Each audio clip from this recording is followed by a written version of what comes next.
A continuación, Noticiero Telesucesos. Clasificación A. Apto para todo público.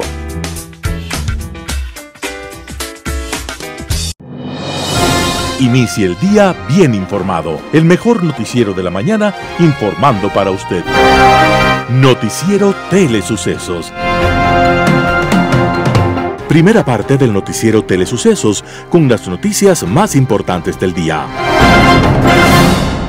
Estimados televidentes, bienvenidos a una emisión más de su noticiero Telesucesos.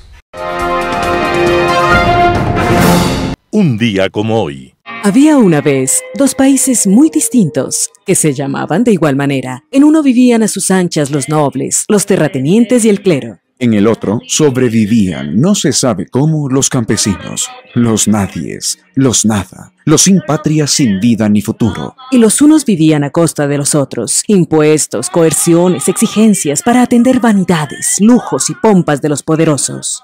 Esos dos países se llamaban, ya lo habíamos dicho, de igual manera, Francia, y ocupaban el mismo espacio geográfico.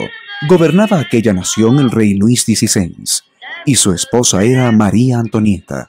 Cuando a ella le dijeron que los pobres protestaban porque no tenían pan, entonces contestó: ¿Y por qué solo quieren comer pan, si existen postres y dulces y carnes y tantas exquisiteces para comer? ¿Por qué los pobres solo piensan en comer pan? Al final, un día como hoy, 14 de julio de 1789, asaltó la prisión de la Bastilla, símbolo de los atropellos e injusticias del absolutismo. Esa noche, el rey Luis XVI escribió en su diario la palabra nada. Para él no había sucedido nada, solo un grupo de revoltosos armando ruido. Para Francia y para el mundo había empezado nada menos que la Revolución Francesa. Era la primera vez que el pueblo se levantaba y decía que el poder del rey no era regalo de ningún dios. Sucedió un día como hoy, 14 de julio de 1789, y ayer, como hoy, los poderosos cuando escuchan las voces de las mayorías, siguen pensando que no sucede nada. Los mejores y más interesantes eventos en el noticiero Telesucesos. Titulares. Primeramente transmitiremos la segunda parte del especial del arquitecto Sixto Durán Ballén al cumplirse el centenario de su nacimiento.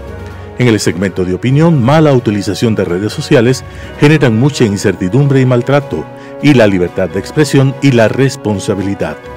Los editoriales serán de Patricio Aro, Autorregulación y Código de Ética, de José Hernández, ¿Y cómo sale el país de los reality shows?, y de Alberto Dajic, Asamblea y Juego Político.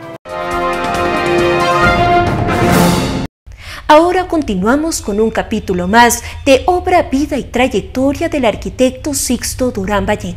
Durante muchos años participé en distintas actividades del Partido Social Cristiano. En algún momento fui candidato conjuntamente con el Partido Conservador para concejal de Quito y estaba tercero en la lista el año 53. Estaba tercero en la lista, pero el primero era el licenciado J. Roberto Páez. El segundo lugar estaba el licenciado Jaime Acosta Velasco. El licenciado Páez nunca se ausentó de su cargo, nunca pidió un día de licencia. Yo, que estaba en tercer lugar en la lista, quedé de suplente de los dos, pero en la práctica me tocó solo actuar cuando se ausentaba Jaime Acosta. Él, debido a su actividad en el Banco Pichincha, a veces tenía que ir a provincias, a veces sitios en el exterior.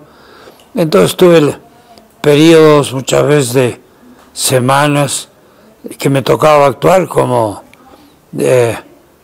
concejal de Quito. Verá que ese fue mi primer cargo de elección, del 1953 al 55. ¿La arquitectura iba de la mano?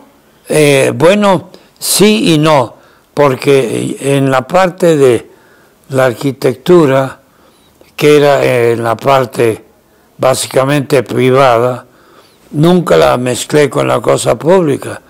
y a la inversa, cuando tuve un cargo en la parte pública, no seguí en la profesión, de manera que un poco, en el libro ese, no, esto que creo que lo tengo aquí de referencia, ¿no? ¿Lo conoce? Sí, sí lo conozco. Ajá. En ese libro se ve cómo está organizado por periodos de actividad privada y actividad pública, pero al cabo de toda mi vida puedo decir con mucho orgullo que nunca mezclé uno u otro.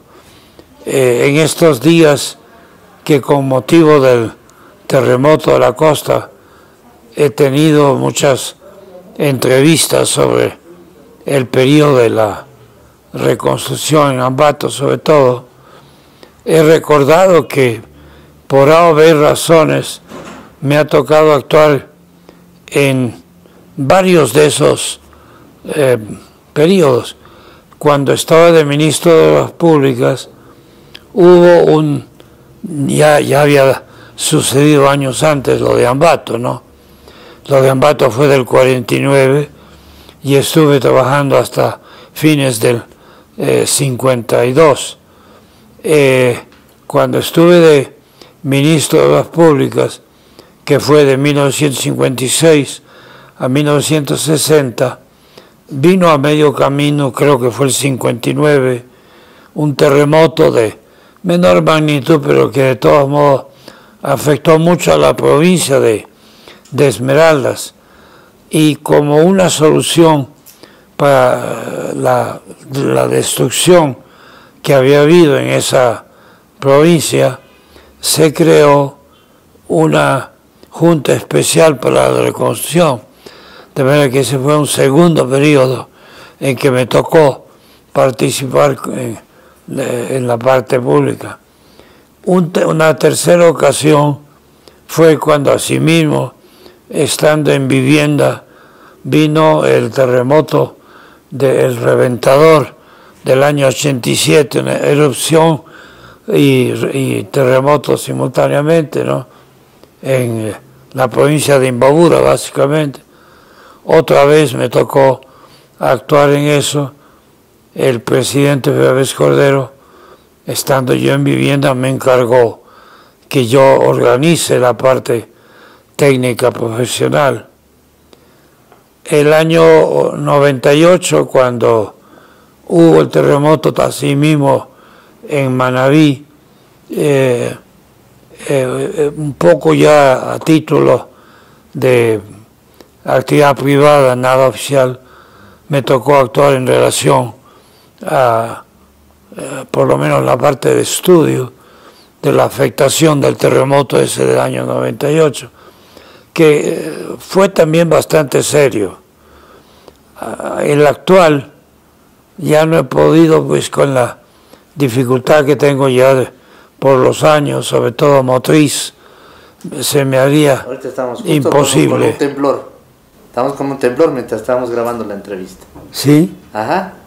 Estábamos hablando justo de los temblores, de las juntas en las que usted participó, tanto en la parte pública como de un terremoto que hubo en 1998, donde ya lo hizo como actividad particular y privada. Sí, ahí me tocó con un grupo de profesionales, algunos del sector público, otros privados, pero que nos reunimos para hacer una evaluación de el estado de las construcciones en Bahía, ¿no? Básicamente.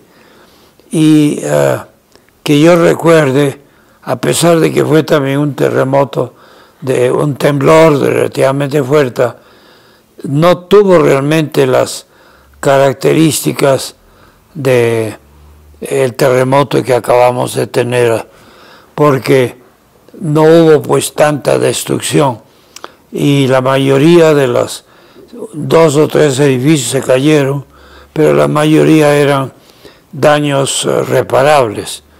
Y entonces más bien en el grupo técnico que estuvimos ahí, eran un poco las recomendaciones de lo que debía hacerse en cada caso de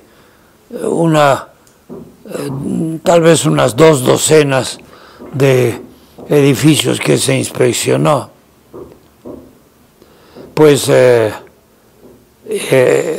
volviendo al terremoto hace un mes, lo curioso, a mí me tocó el terremoto estando en un automóvil y el automóvil se movía como que fuera flotando en agua, ¿no?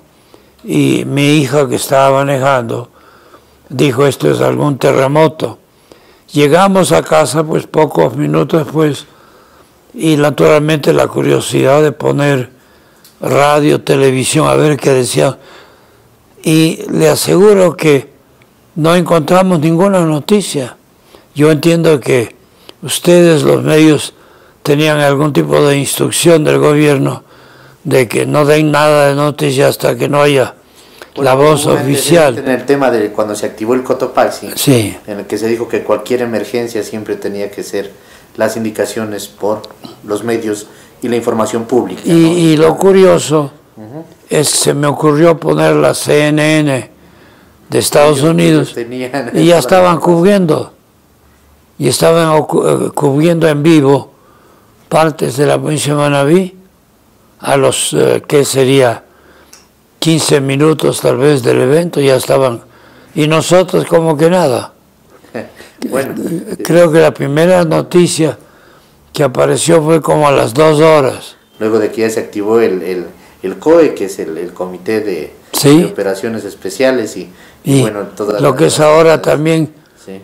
Ustedes podían averiguar algo al COE probablemente. Ajá, así nos va a tocar averiguar qué es lo que pasó hace contados. ¿A dónde ha sido el...?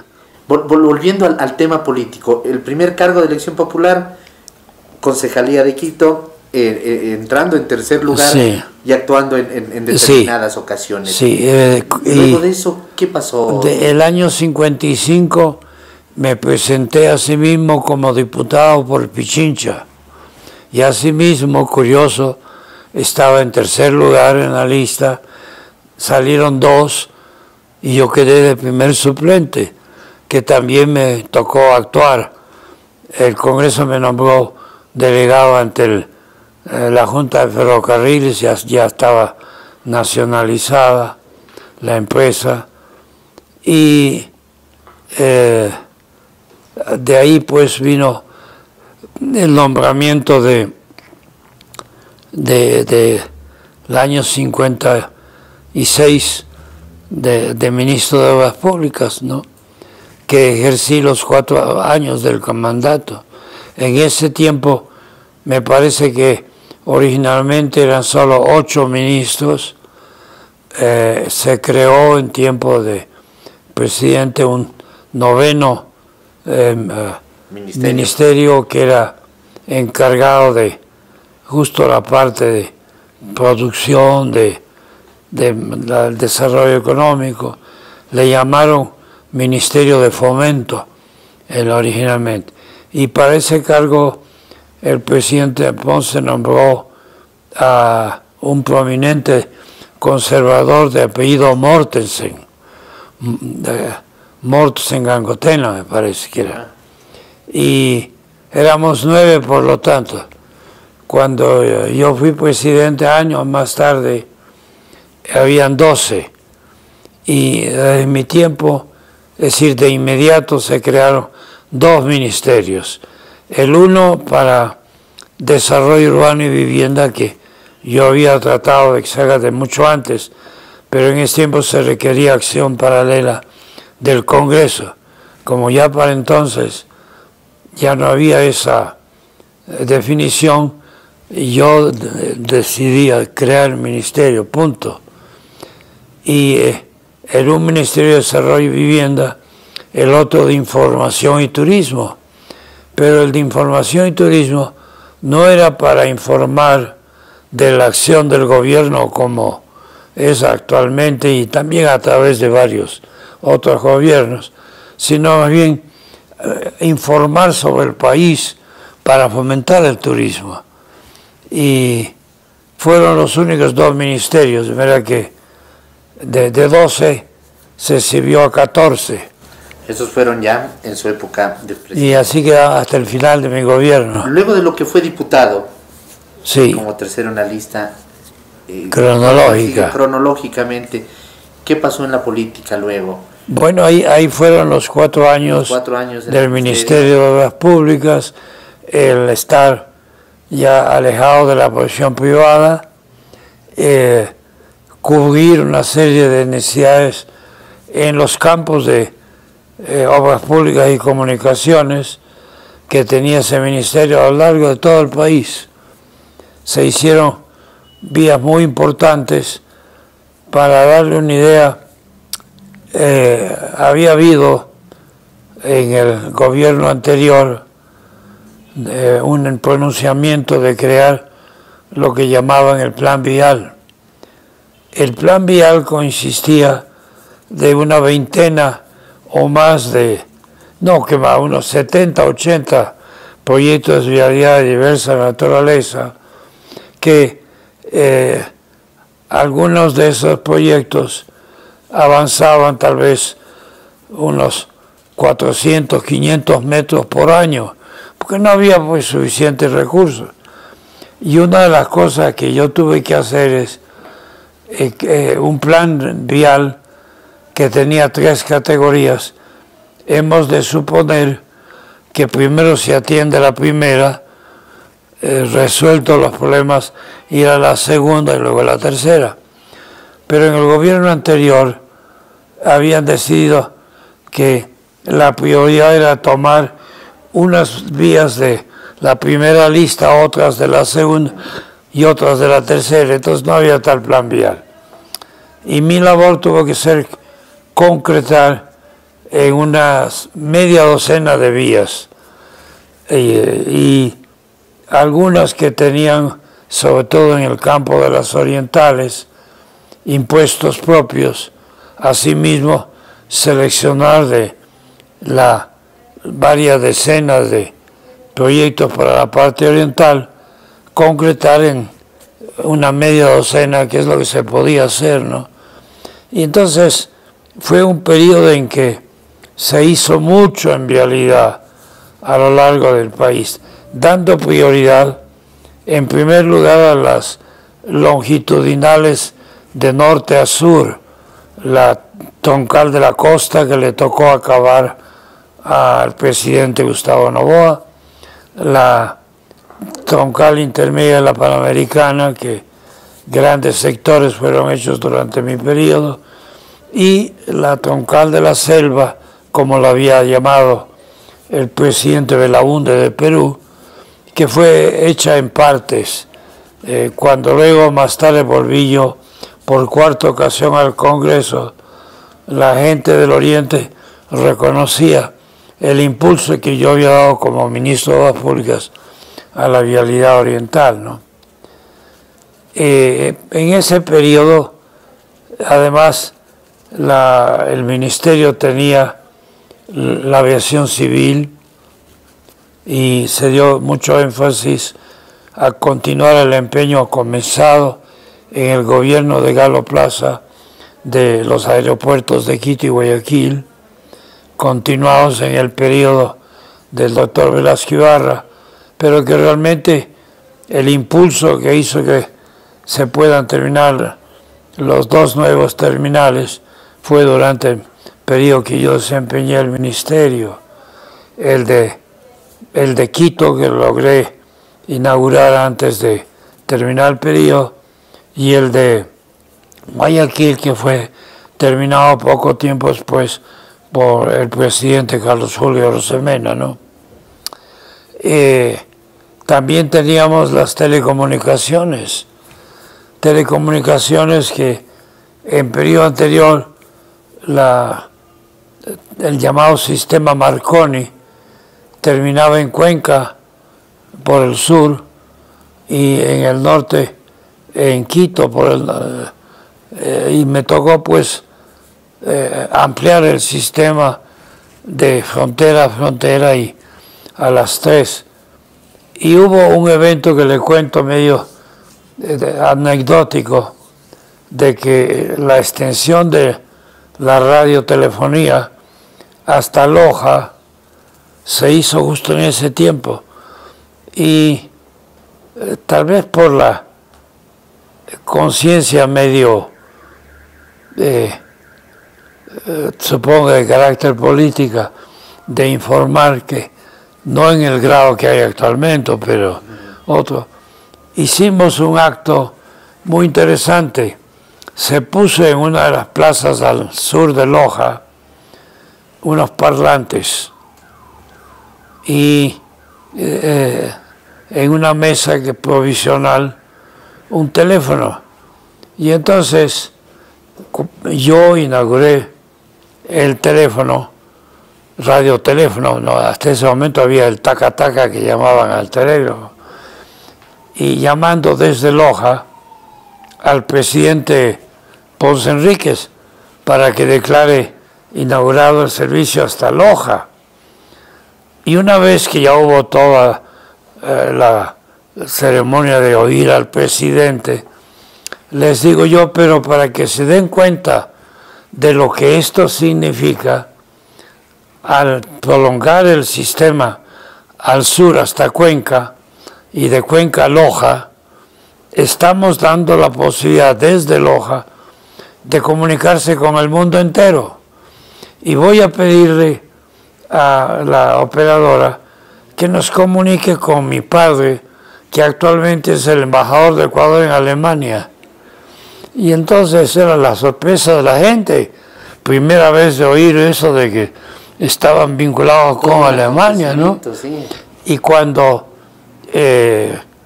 hablaron unos pocos minutos, le digo, aquí el doctor Rodríguez fue el dentista de mi padre cuando trabajó aquí en Loja, y estoy seguro de que papá querrá hablar con él, puede comunicarnos. Y entonces mi papá habló desde Alemania, desde Bonn, con su dentista en Loja, y después habló con el doctor Borneo, el papá de los Borneo, no, creo que también se llamaba, creo que era Eduardo Borneo, Ramón Eduardo. Entonces papá habló con su amigo de Loja y así por el estilo. Fue todo un drama, la gente no podía creer que estaban conectados con el exterior. Eso fue una cosa muy interesante y agradable, ¿no? De la época, muchos momentos de acordarme. Luego pues, ya vienen la alcaldía de Quito, ¿no? Bueno, pero mucho después, ¿no? Porque después de estar ahí me fui a Washington, estuve 8 años en Washington, tuve que trabajar también en términos de proyectos para Ecuador. En ese tiempo no había la prohibición de que uno realmente no debía trabajar en cosas de su país que vino después, ¿no? Entonces se ayudó mucho para varios proyectos en el país en ese tiempo. Y vino un grupo de jóvenes, entre ellos Aurelio Dávila, a proponerme que regrese para ser candidato a alcalde de Quito. Eventualmente, tal vez debo decir, y creo que ya lo he dicho muchas veces en público, que el ser presidente nunca se me ocurrió, pero en cambio el ser alcalde sí. Yo siempre pensé, desde muy joven, cuando hice muchos de mis proyectos en la universidad en Estados Unidos, lo hacía en términos de problemas del Ecuador y sobre todo problemas de Quito. Problemas urbanos. Entonces, yo había hecho lo que llaman el major en arquitectura hospitalaria y el minor, el segundo interés, en desarrollo urbano y vivienda, que hice después ya como posgrado en otras universidades. Entonces me llamó mucho la atención y eventualmente renuncié con la idea de volver de candidato.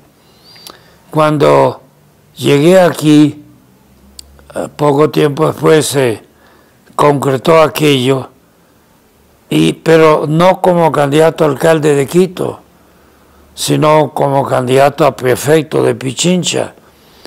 Y cuando yo al grupo mixto social, cristiano, conservador y liberal, porque un grupo liberal está ahí, me apoyaron, yo le dije, no, pero si yo he renunciado a un trabajo muy importante que tenía en Washington para venir como candidato a alcalde. Nunca he pensado en la prefectura. Y entonces alguien me dio como razón que yo había estado mucho tiempo ausente del país, que la gente no me conocía y que Aurelio Dávila, que estaba de candidato a alcalde de Quito, me arrastraría en la prefectura. Y entonces yo un poquito de repente uno siente el autoaprecio, ¿no? Y dije, no, pues vamos a ver quién arrastra a quién. Y entonces dije, yo he venido para ser alcalde de Quito y mi partido quiere que sea esto, entonces, y así fue y gané yo, ¿no? ¿Eso en el año? El año 70. 70. Ese año 70 gané la alcaldía éramos 6 candidatos y yo saqué el 41% de la votación, de verdad. Eso era muy claro, ¿no? El segundo en la lista fue el candidato de la izquierda democrática, el chico Córdoba Galarza, que murió cuando estaba de diputado, no sé si se acuerda, estaba comenzando a hablar. Manuel Córdoba Galarza. Manuel Córdoba Galarza. Sí. Él estaba en segundo lugar, pero le gané con una ventaja enorme. Y Aurelio Dávila quedó, creo que, en tercer lugar. ¿Aurelio Dávila era de qué partido? En el Partido Conservador. Conservador. Luego venían otros. Gortaire era, creo que, el último. Había un liberal, el doctor Villacrés, y me falta uno, el socialista, que era un dentista, el doctor, ahí tiene que sí me he olvidado el nombre. Me acuerdo de los otros 5, ¿no? Pero 5 de 6 no estaban. Bueno, llega a la alcaldía en el año 70. Entonces, el año 70. Encuentra Quito. ¿Cómo estaba Quito en esa época ya? Bueno, mire, para darle una idea, el 72 se hizo el censo en el Ecuador, que debía haberse hecho cada 10 años del 70, pero que el Ecuador no cumplió y lo hizo el 72. El censo del 72 arrojó para el cantón Quito, no para la ciudad, el cantón íntegro, arrojó 686.000 personas, de los cuales más o menos 150 en la parte rural. O sea que Quito propiamente tenía en ese tiempo ligeramente sobre los 500.000, entre 500 y 600.000. Se dice que hoy el llamado Quito metropolitano tiene 2.490.000, es la última cifra que he visto, y no sé cuánto tenga el llamado Quito rural, pero el Quito del distrito metropolitano, que hoy tiene una extensión de 60 y pico de kilómetros. Cuando yo estuve de alcalde, se extendieron los límites de norte a sur a 44 kilómetros. Y parecía ya estábamos yendo pues por el sur hasta la avenida Morlán. No, la Morán Valverde. La Morán Valverde. El Morlán es acá al norte. El Morán Valverde. Por el norte estaba habían incorporado Calderón como parte del Quito. Hoy día pues Quito se va casi hasta el río Guayabamba. ¿Qué problemas tenía Quito en esa época? Mire, hoy los problemas que había de arrastre realmente, de escasez de agua potable, había una limitación de la capacidad del abastecimiento de los diversos sistemas del censo que llamaban, el de la Carolina, los pozos de acá, era muy limitado. Y sobre todo en energía eléctrica había los famosos apagones, era el poner por horas el servicio en sitios de la ciudad. Y yo recibí una capacidad de generación eléctrica de 63.000 kilowatts y la dejé en 161. Casi tripliqué la energía eléctrica. Y durante mi tiempo se hizo la primera etapa del proyecto Pitatambo, que significó que Quito pudo tener agua hasta la cota 2.960. Y con bombeo, unas pocas partes llegaba a 2.900. De 2.860 subía unos 40 metros más. Había las calles de Quito, que todas eran empedradas, ¿no? Habían habido el año 20 el primer programa de pavimentación en Quito y se había hecho pequeños sectores. Durante los 4 años de mi gobierno se pavimentaron más de 1 millón de metros cuadrados en la ciudad de Quito. Se incorporaron barrios del sur. Un poco decía que era el alcalde de los barrios del sur, recordará. Primero con la ayuda de el concejal José Ricardo Ponce Enríquez, hasta que terminó el periodo de él, y luego por Fabián Alarcón, que era concejal también, que entró conmigo, ¿no? Entonces, yo decía que ellos eran encargados de los barrios del sur. Pero fue una época muy interesante. Se hicieron los túneles en la parte vial. Acuérdense que la campaña que hizo quien me reemplazó, Álvaro Pérez, ¿no?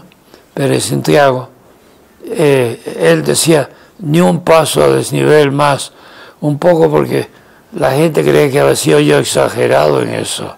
El paso al nivel de la Orellana. Hice varios, el de la Orellana que hasta ahora, y varios, ¿no? Y sobre todo los túneles de, hasta ese momento, bien sea de ministro de la Pública, bien sea de alcalde, fui la persona que había hecho más túneles en Quito, en el Ecuador. Los originales túneles de la Goyán, en Tungurahua, los hice yo, de ministro, y así por el estilo. Hice muchas obras de túneles en el Ecuador. Y cuando planteé el proyecto de los túneles de Quito, la gente creía que era una exageración. ¿Para qué necesitamos los túneles?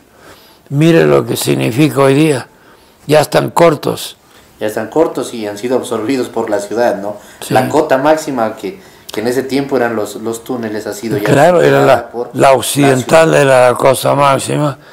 Y comenzando por el gobierno inmediato, ya fueron autorizando sectores, y mire lo que tenemos hoy día, un Quito enorme sobre la cota de 2.960. Estamos viendo aquí, vean, en esa colina atrás, qué bestialidad, como se sigue trepando al Pichincha, y por el otro lado... Durán Valle, que está en La Coruña, tenemos precisamente una ¿sí? vista que estamos viendo. Aquí, así es, desde aquí puedo ver parte del Quito que yo hice. Pues la alcaldía acaba en 1974. 78, cuando me convencieron de retirarme para ser candidato a presidente. Fue mi primera ocasión y la perdí, claro. Me ganó el doctor Roldós, recuerda usted. Participando por el Partido Social Cristiano. Por el Partido Social Cristiano. La segunda vez, que también fue por el Partido Social Cristiano, perdí en la primera vuelta. No llegué ni siquiera. Y es que era la época en que yo no tenía otra preocupación que la salud de mi hija, la que le conté que falleció. Y yo me había sentido casi obligado a aceptar esa candidatura. Segunda parte del noticiero Telesucesos, opinión de importantes personajes de la actualidad nacional en política, economía, salud y educación.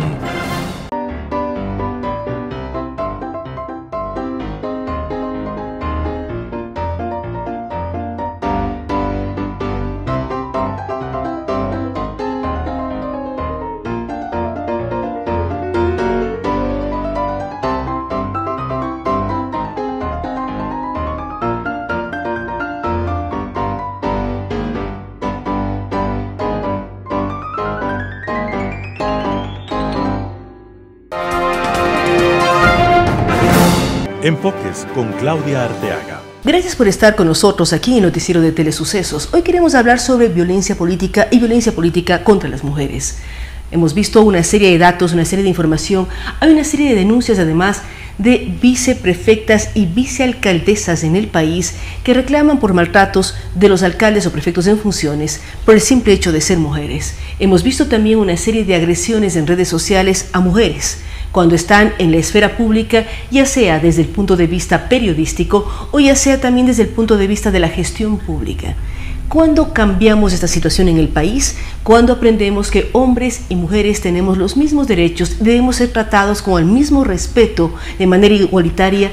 Evitar las agresiones en redes sociales es fundamental. No se puede involucrar a las personas, maltratar a las personas, topando su honra, topando su vida íntima cuando son autoridades o están expuestos a medios de comunicación. Así es que yo quiero hacer un llamado a la reflexión para que todos midamos nuestras expresiones, seamos más cuidadosos, más respetuosos. Si tenemos que denunciar un acto ilícito, hay que hacerlo, pero no se tiene por qué faltar al respeto a las personas.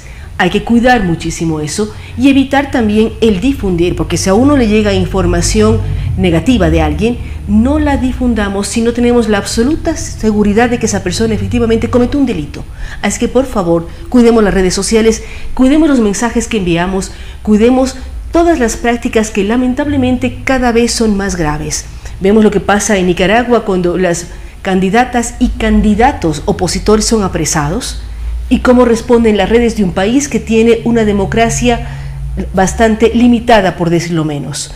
Así es que uno tiene que cuidar, mirar, evaluar.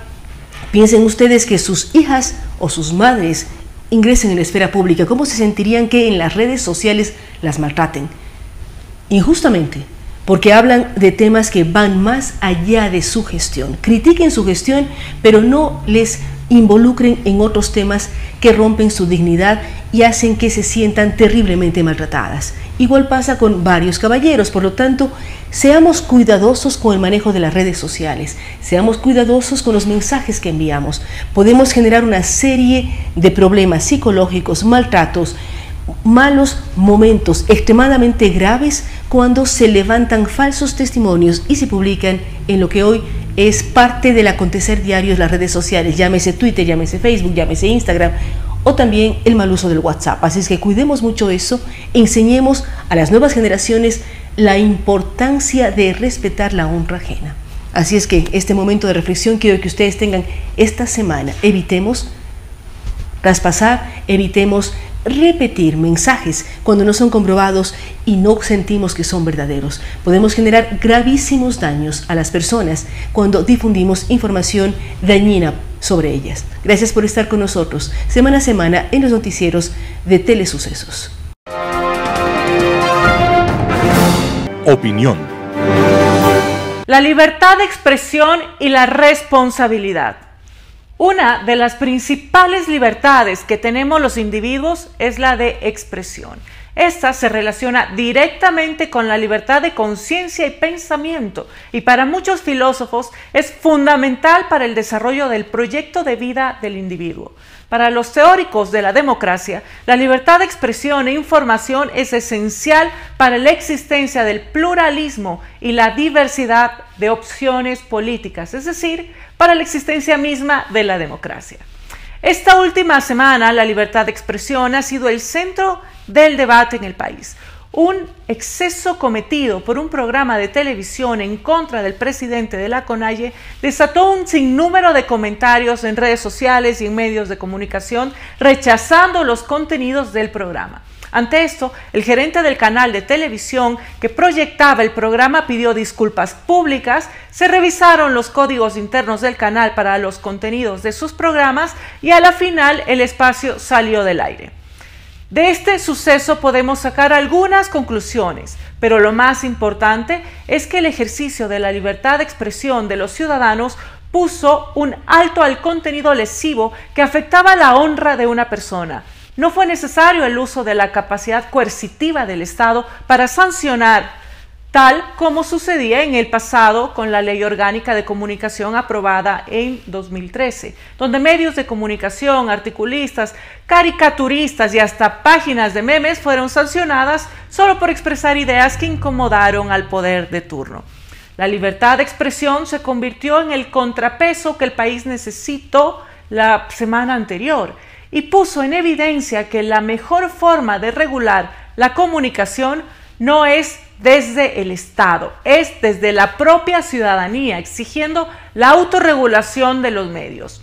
Este sano ejercicio democrático no solo contribuye a tener una sociedad más responsable, activa e interesada en los temas públicos, también es un aliciente para la defensa de la libertad como uno de los bienes intangibles más preciados del ser humano. Y la libertad de expresión siempre debe ir de la mano de la responsabilidad.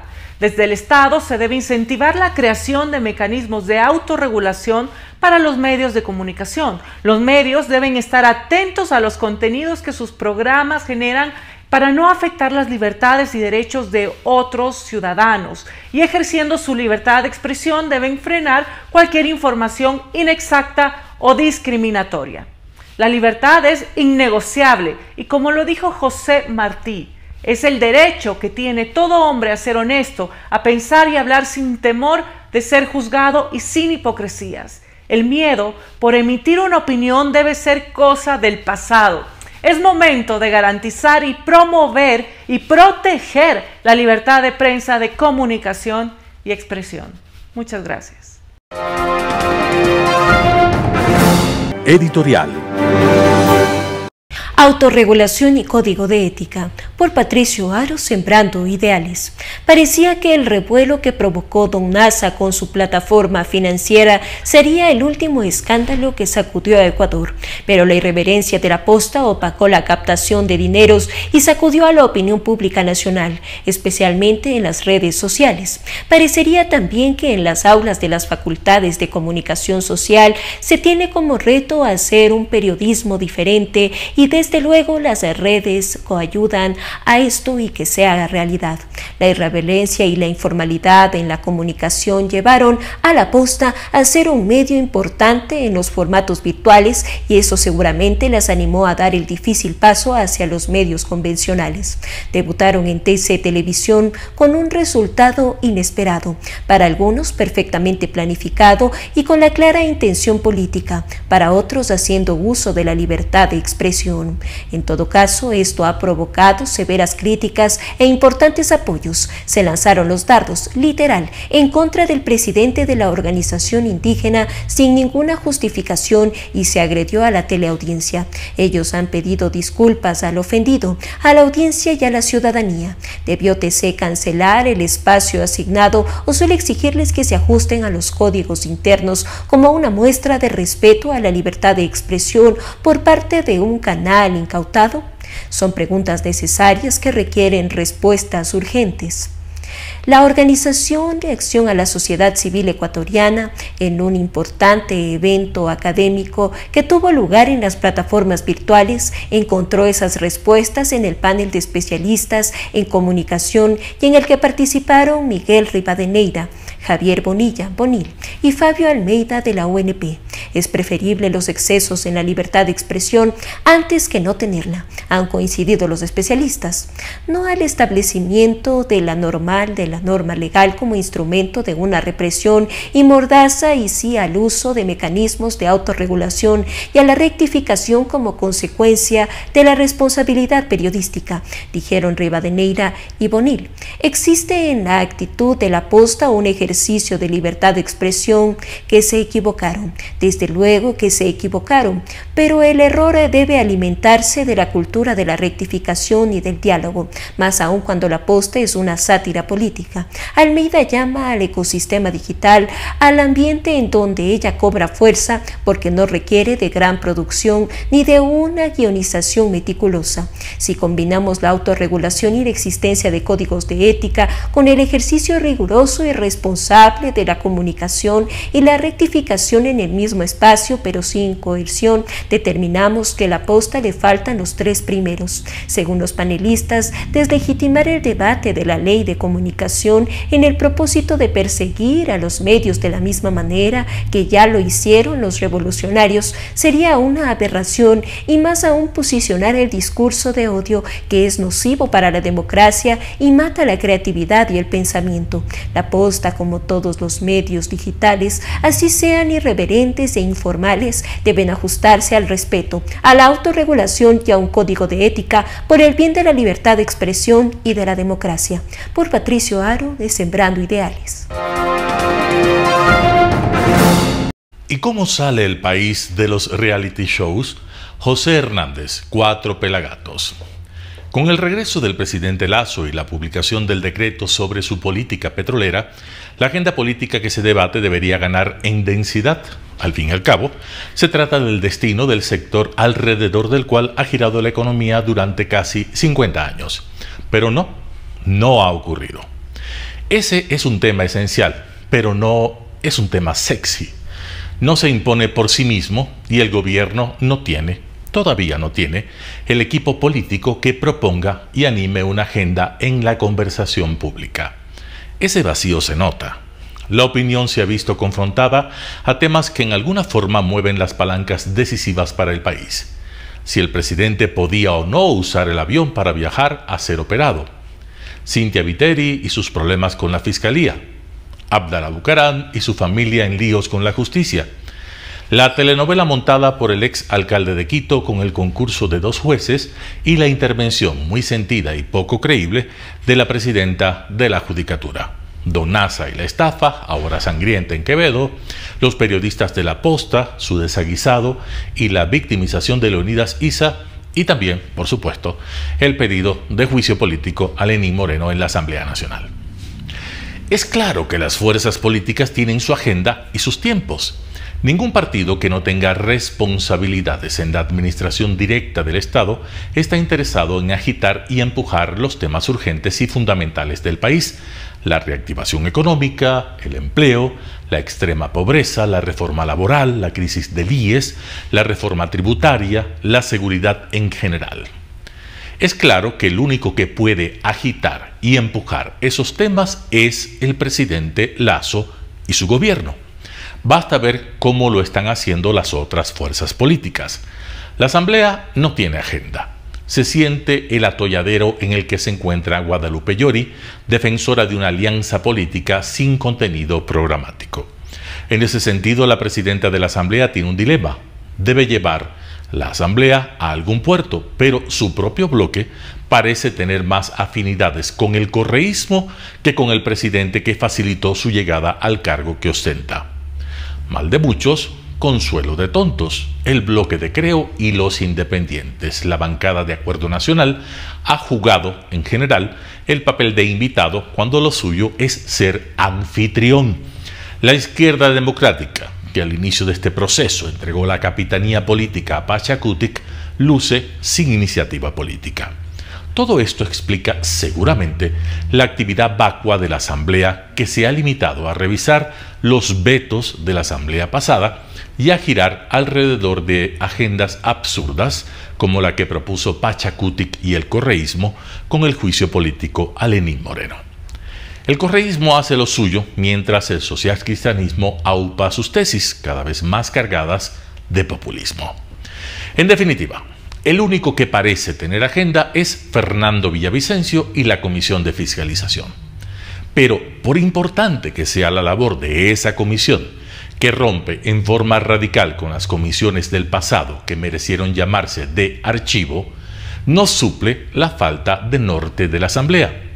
No hay como esperar en esas circunstancias que la Asamblea agende motu propio los grandes temas que el país requiere para salir del estado comatoso en que dejaron Correa y Moreno al Ecuador. Así el cambio que se espera está en manos del Ejecutivo. Definir y priorizar la agenda de lo fundamental, animarla, dar plazos y ver cómo la opera. Sin ese esfuerzo, sin meter a los ciudadanos de cabeza en los procesos fundamentales, el país y la propia Asamblea seguirán dando prioridad a los reality shows que se han vivido en estas últimas semanas. La pelota, entonces, está en el campo del Ejecutivo y de su equipo político, que tiene por delante una certeza. El gobierno difícilmente contará con votos en la Asamblea para las reformas de fondo. Dicho de otra forma, si esas reformas son vitales y si no hay masa crítica en la Asamblea, cuya calidad es sensiblemente menor incluso a la Asamblea anterior, el gobierno tiene una tarea pedagógica inmensa con la sociedad, por una razón. La mayoría de los bloques políticos tienen compromisos con los grupos de presión ya establecidos y hay una gran masa de ecuatorianos que no tiene empleo, seguro social, ni subsidio de ningún tipo. Replantear las cartas de juego implica encontrar mecanismos políticos para que quepan en él con iguales derechos todos los ciudadanos. Ese es el cambio. José Hernández, 4 Pelagatos. Asamblea y juego político, por Alberto de Hit de El Universo. Faltan 31 días para las elecciones de segunda vuelta, cuando la Asamblea envió al Ejecutivo para su aprobación o veto la ley en el cual, entre otras cosas, se le aumentaba a los maestros sus remuneraciones y beneficios de jubilación. Todo esto, por supuesto, sin el financiamiento debido. El costo económico de aquella ley es de alrededor 2,5% del PIB. Es decir, para cumplir con lo que la ley proponía, el IVA debería ser elevado al 18%, y todo lo que se genere entre el 12% y el 18%, esos 0.6 adicionales tendrían que dedicarse a cumplir exclusivamente con el desfinanciado e inconstitucional incremento. Esta barbarie está hoy en manos de la Corte Constitucional, la cual, si se apega a lo que dice la Constitución y en el sano juicio, debe declarar la inconstitucionalidad del mismo. Nadie puede proponer proyectos de ley que generen ingresos sin el respectivo financiamiento. Pero lo más extraño de esa conducta del legislativo es que se dio por unanimidad de votos, incluyendo los partidos que estaban terciando en la segunda vuelta electoral. ¿A qué jugaban? En días recientes, ya no por unanimidad, pero sí con 100 votos, que es una votación sumamente alta, la Asamblea ha pedido al Ejecutivo que congele nuevamente el precio de los combustibles. Hace poco pidieron al gobierno que tenga un gasto adicional que representaba 2.500 millones. Ahora piden que el tamaño del hueco fiscal aumente, congelando los combustibles. ¿Qué pretende la Asamblea entonces? No hay duda, un boicot económico, un terrorismo económico que claramente busca la explosión de 1000 pedazos en la economía ecuatoriana. No están conscientes los señores asambleístas que hay atrasos gigantescos que el presupuesto no ha podido cumplir. Hay gigantescas deudas con el IES, hay contratistas impagos, atrasos con los municipios y universidades, con la Junta de Beneficencia, Solca, etc. No están conscientes que la pandemia agravó ya las críticas finanzas y públicas con que tenemos que seguir tomando deuda para sobrevivir. ¿No saben acaso que el presupuesto tiene déficit y que el subsidio lo que hace es aumentarlo? Pero si eso no lo entienden, están conscientes que lo que precisamente se ha aprobado en los últimos meses en que han estado elevando los combustibles es que no hay la tal estampida de precios que tanto irresponsable e ignorante ha usado como argumento para pedir el congelamiento. No conocen las fortunas que se han hecho estafando al fisco y a todos los ecuatorianos con el infame negocio del contrabando de combustibles que es posible por la existencia del subsidio. ¿No saben que estimular el consumo de hidrocarburos bajando su precio es apoyar el deterioro del medio ambiente? La pregunta entonces es, ¿qué saben? ¿Qué entienden los asambleístas? Y para que no haya dudas, presento los datos de la inflación anual de todos los meses en el año 2020, menos 0,30, menos 0,23, menos 0,18, 1,01, menos 0,54, menos 0,76, menos 0,90, menos 1,60, menos 1,91, menos 1,93. Señores asambleístas, con 8 de los 12 meses del 2020 la inflación anual fue negativa, es decir, los precios no subieron, sino que bajaron, y a fin de año, en el 2020, el país muestra oficialmente deflación, no inflación, y para el año 2021, con cifras disponibles del BCE hasta mayo, esta es la inflación anual de un mes desde enero. Menos 1,04, menos 0,81, menos 0,83, menos 1,47, menos 1,13. En otras palabras, mientras los combustibles han ido subiendo, ha habido deflación. ¿Dónde está la mentira de que subir los combustibles hace que todo suba?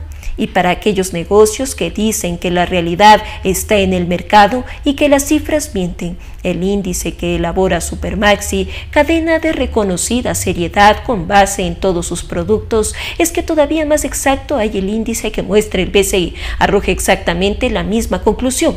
No ha habido subida de precios, sino deflación, y con el falaz argumento de que hay que proteger al pobre de la subida de precios, congelando combustibles, hemos protegido al rico, al contrabandista, y hemos dañado la naturaleza regalando a precios de hoy más de 80.000 millones de dólares desde los años 70 hasta este preciso momento. La única elevación de precios que está reprimida es la del transporte urbano, precio que al ajustarse debe merecer un subsidio directo, es decir, focalizado, porque definitivamente ese precio sí afecta a los pobres.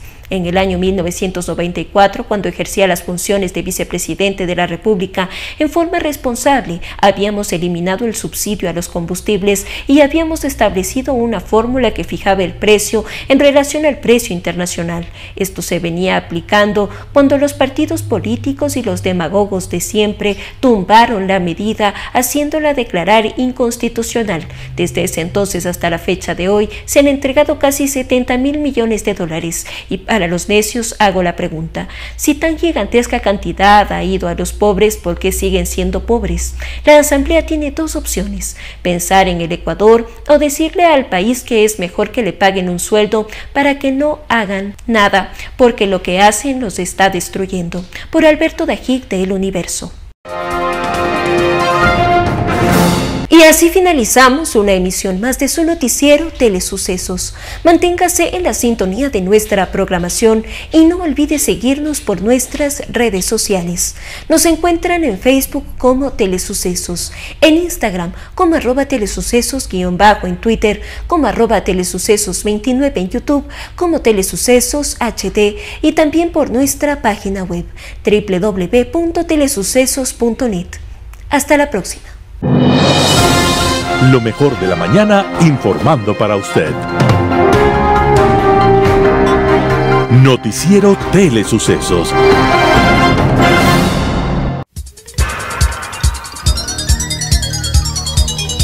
Las opiniones vertidas en este espacio por la producción y dirección del programa son de exclusiva responsabilidad de sus autores y de quienes intervienen en ellos.